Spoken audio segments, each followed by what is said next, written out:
오늘 오전에 제가 의대 정원 부분, 의사들과 정부가 팽팽히 맞서고 있는 부분, 이 부분도 관련해서 한동훈 대표가 중재안을 마련해서 지금 대통령실에 요청도 하고 협의도 하고 있고, 의사 측도 전문의가 있고 의사들이 있고 이렇게 협의를 하고 있다라는 말씀을 드렸습니다. 지금 많은 언론들에서는 한동훈이 제안한 이 중재안에 대해서 대통령실이 어제 곧바로 거부를 했습니다. 받아들이기 힘들다라고 했습니다. 그런데 크게 차이가 나지가 않습니다. 그러니까 2025년도에 1,500명 정도를 증원을 합니다. 지금 정부의 안에 의하면 2026년에는 1,500명은 좀 어렵고 굉장히 조정을 좀 해야 한다. 절반을 보면 700명 정도입니다.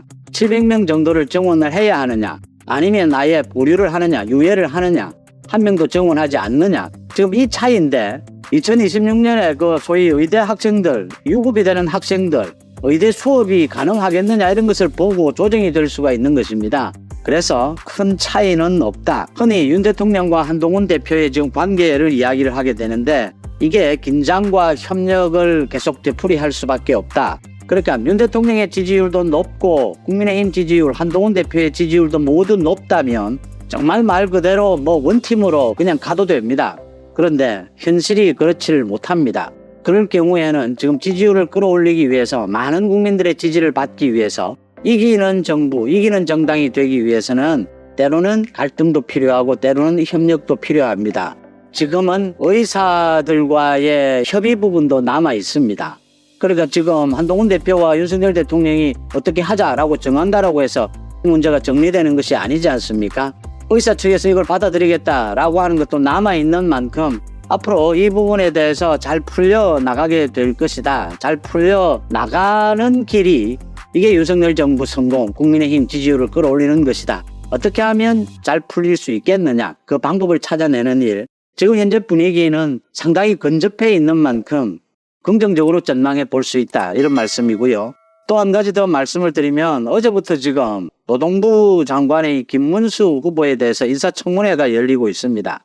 제가 어제부터 이 방송을 한번 하려고 하다가 지켜보고 있습니다. 또 독립기념관장인 김영석 관장이 처음으로 국회에 어제 나와서 질의 답변을 가졌습니다.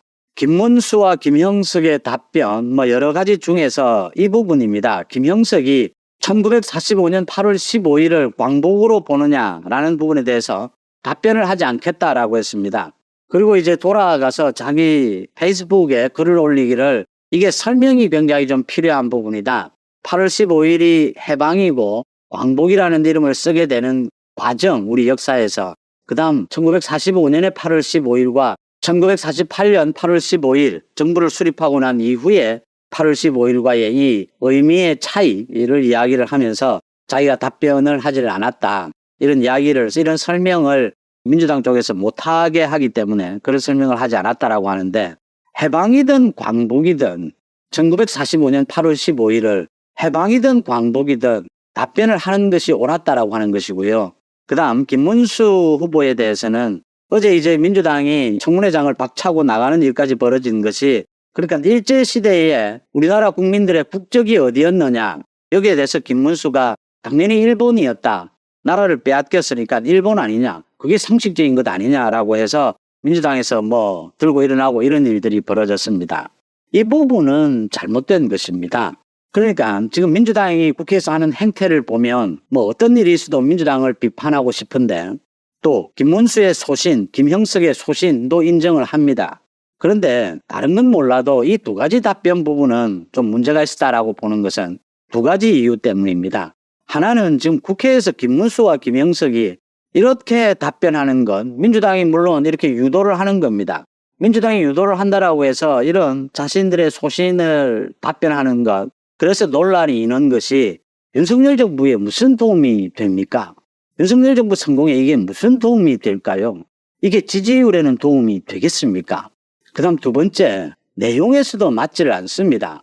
그러니까 이게 우파냐 좌파냐 보수냐 진보냐 이래서 조금씩 차이가 있는 것들입니다. 독립운동을 어떻게 볼 것이냐, 1945년 해방, 광복을 정확하게 어디를 볼 것이냐, 1948년에 정부 수립, 이 의미가 더 크냐 중요하냐, 아니면 45년이 더 중요하냐, 아니면 독립운동에 대해서 얼마만큼 가치를 둘 것이냐. 또 독립운동 중에서도 이게 좌파 우파가 나뉘게 됩니다. 이 부분에 대해서 어떻게 바라볼 것이냐. 다 다를 수 있습니다.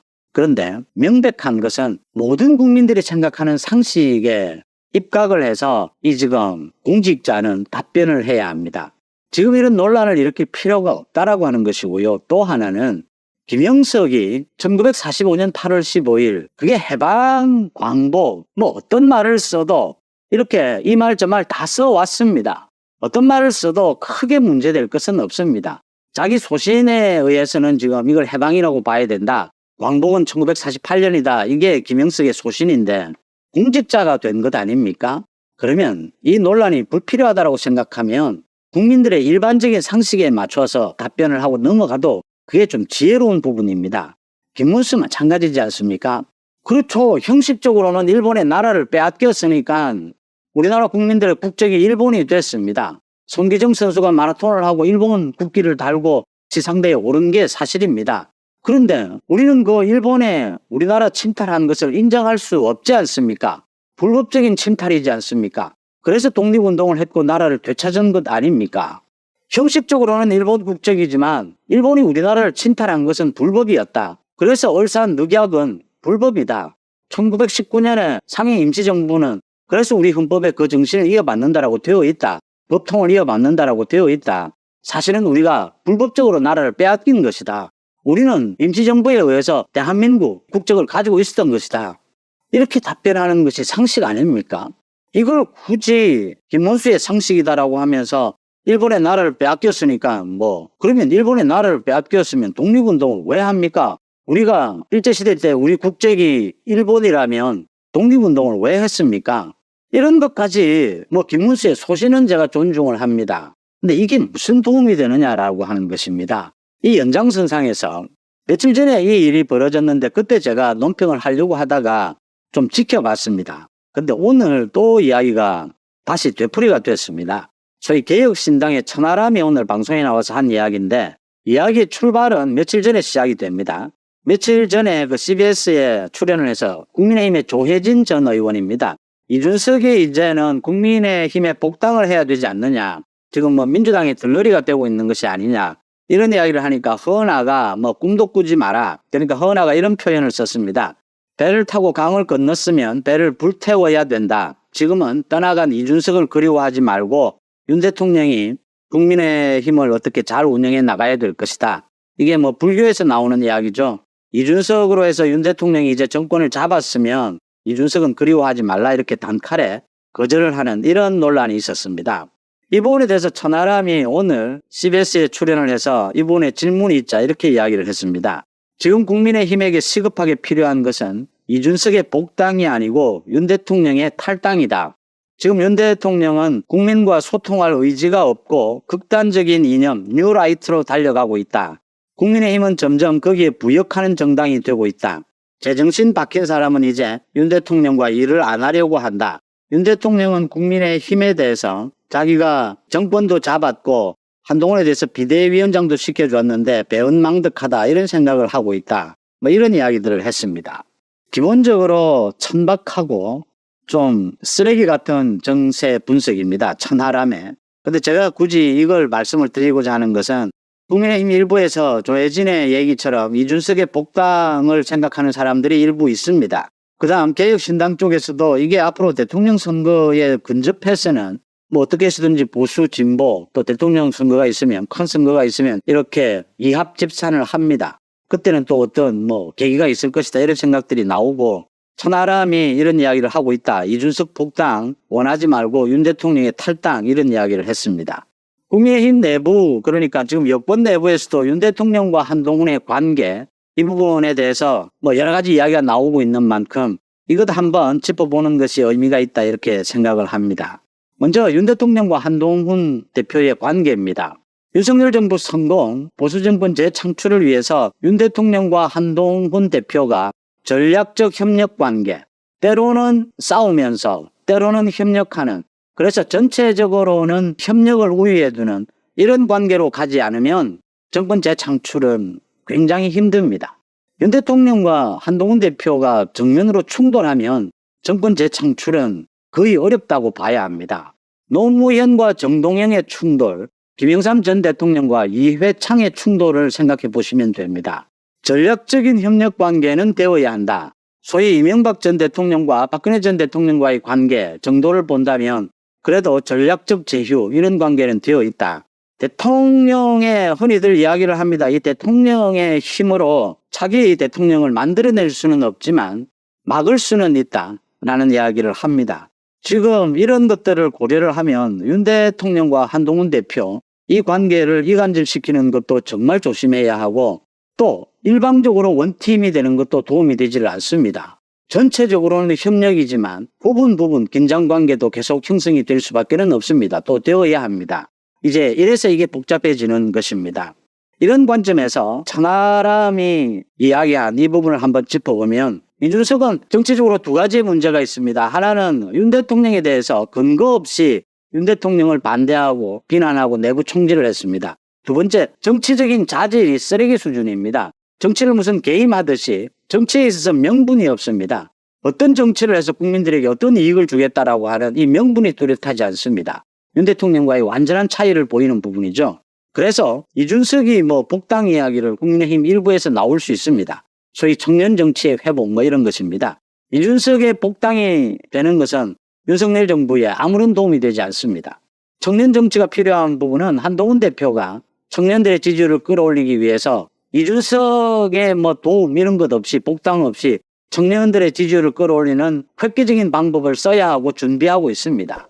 대통령 선거를 앞두고 아무리 급해도 이준석과 개혁신당의 복당 이런 부분은 생각하지 않는 것이 좋다라는 말씀을 드리는 겁니다.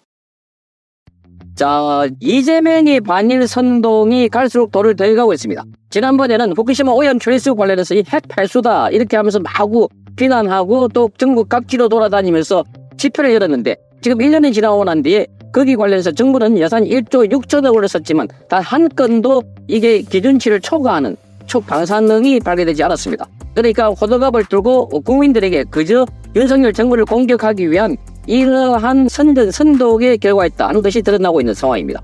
이름에도 불구하고 우리 국민들 잘 숨고 있다는 겁니다. 과거에 사드에다가 그리고 광우병에다가 거기다가 후쿠시마 오염 처리수까지. 그런데 이재명은 이번에는 일본의 독도 관련된 조형물을 지하철과 어디 설치해놨는데 이거는 이제 다시 오래됐기 때문에 철거해가지고 다시 수리해가지고 갖다 놓는데 그걸 독도 모형물을 철거해버렸다. 그 일본의 눈치를 보고 독도 조형물을 없애버렸다. 이렇게 해서도 반일 선동을 벌이고 있다고 하니까 정말 지가 차는 노릇입니다. 국민의 수준을 어떻게 보고 이렇게 아주 저질의 아주 낮은 수준의 선동을 하고 있을까 하는 겁니다. 병원에 코로나 때문에 입원해 있다가 나와가지고 굳이 한다는 게 그런 선동질을 하고 있다. 코로나 입원했어도 그런 지시를 했다고 합니다.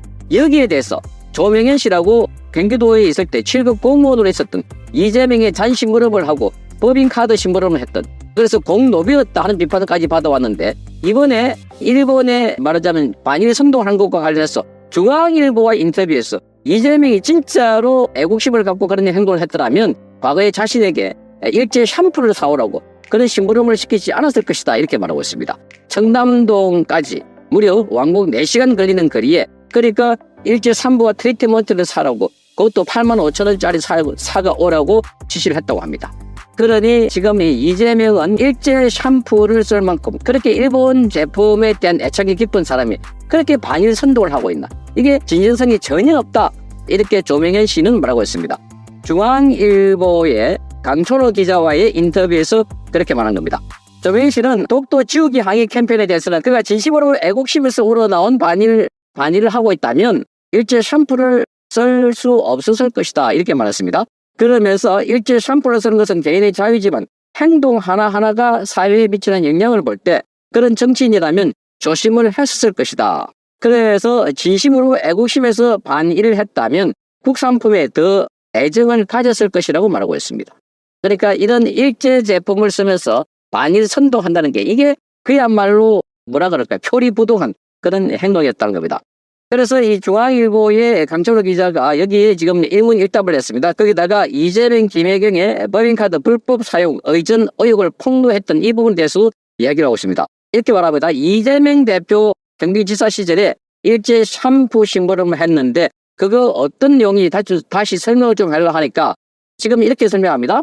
지금은 이재명 샴푸로 불리고 있는 9월의 샴푸, 9월의 샴푸인데 당시 시중에 파는 곳이 없었다. 직구하면 시간이 걸리기 때문에 그래서 상사했던 배소연 씨에게 구하기 어렵다 이렇게 말하니까 배 씨가 그 원장은 쓸데없는 소리를 해가지고 귀찮게 했다 이렇게 혼잣말로 했다고 합니다. 여기서 말하는 원장은 이재명의 출장 미용사 청담동 묘실 원장이 9월의 샴푸를 쓰라고 권장을 했다고 합니다. 그러니까 권장을 하니까 이재명이 사오라고 시켰고 그러니까 이 배소연 씨가 밑에 조명희 씨에게 시켰다는 겁니다. 그러니까 그 원장이 쓸데없는 일을 말해가지고 또 심부름을 시킨다. 뭐 이런 식으로 푸념을 하는 것 같습니다.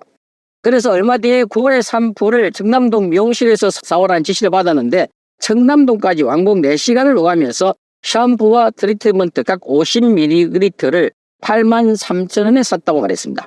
그래서 이 기자가 이 대표가 독도 지우기 반대 캠페인을 했는데 이게 어떻게 생각하나 이러니까 이렇게 조명현 씨는 이렇게 설명합니다. 이재명 대표는 보이는 은행과 속마음이 분리된 사람입니다. 그러니까 보이는 은행 드러나는 거하고 속마음이 완전히 다르다는 겁니다. 이재명 대표가 진심으로 국가를 위해서 반일 캠페인을 했다면 그렇게 할 수, 즉 일본 제품을 쓸 수 없었을 것이다 이렇게 말했습니다.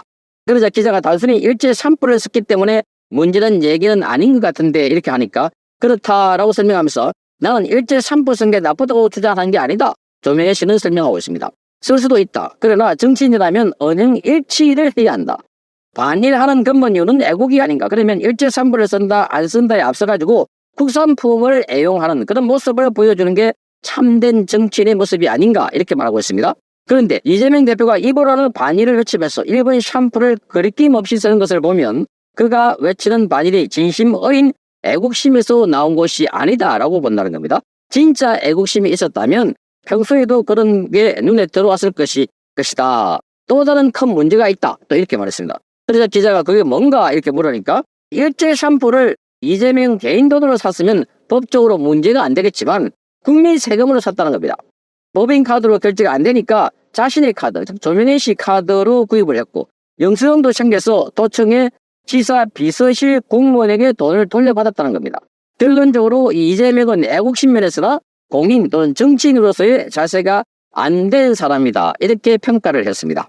그러자 다시 이 기자가 이재명 대표와 민주당이 외치는 반일의 의미는 그러면 뭐라고 보라 이렇게 물어보니까 이렇게 대답합니다. 일본이 과거사를 사과하지 않는 것을 비판하는 건 당연한 일이다. 그러나 이재명 대표의 행태를 보면 단순히 일본인을 미워하고 또 공격하려고 하고 선동해서 국민의 마음에 혼동을 주려고 하는 것 같아.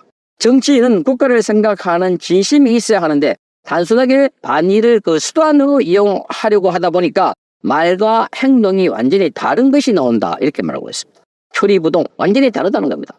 그러니까 이재명이 하는 말 이건 진짜로 본인이 말하는 거하고 행동하는 거 이게 뭐 일제 제품 반일 선동뿐만 아니라 거의 전반에 걸쳐서 이런 것 아닐까 이렇게 말합니다. 그러니까 자기 말과 행동 이게 뭐라 그럴까 완전히 위선 행동을 하고 있다 하는 겁니다. 그러니까 겉으로는 서민을 위한다 뭐 국민을 위한다 이렇게 하지만 온통 본인의 생각은 지금 방탄 본인이 구속되지 않기 위해서 그렇게 이용하고 있는 것 아닐까 하는 거와 그리고 지금 국민들에게 그런 선전선동을 하니까 여기에 막 넘어가 있는 사람들 정말 한심하기 짝이 없다 하는 것을 다시 한번 생각하게 되는 겁니다. 그러니까 지금 조명현 씨가 생각하더라도 이재명은 극과 속이 완전히 다른 그야말로 수박의 대면서로 보이는 사람이 바로 이재명이 아닐까 이런 생각을 하게 됩니다. 그래서 기자가 다시 요즘 어떻게 지내나 근황을 물어보니까 이렇게 말합니다. 검찰이 지난 4일에 이재명 부부에게 법인카드 유용 혐의로 소환을 통보했다는데 2달이 지나도록 강반무소식이라는 겁니다. 하루 빨리 기소가 이루어져서 진상규명과 처벌이 되기를 바란다.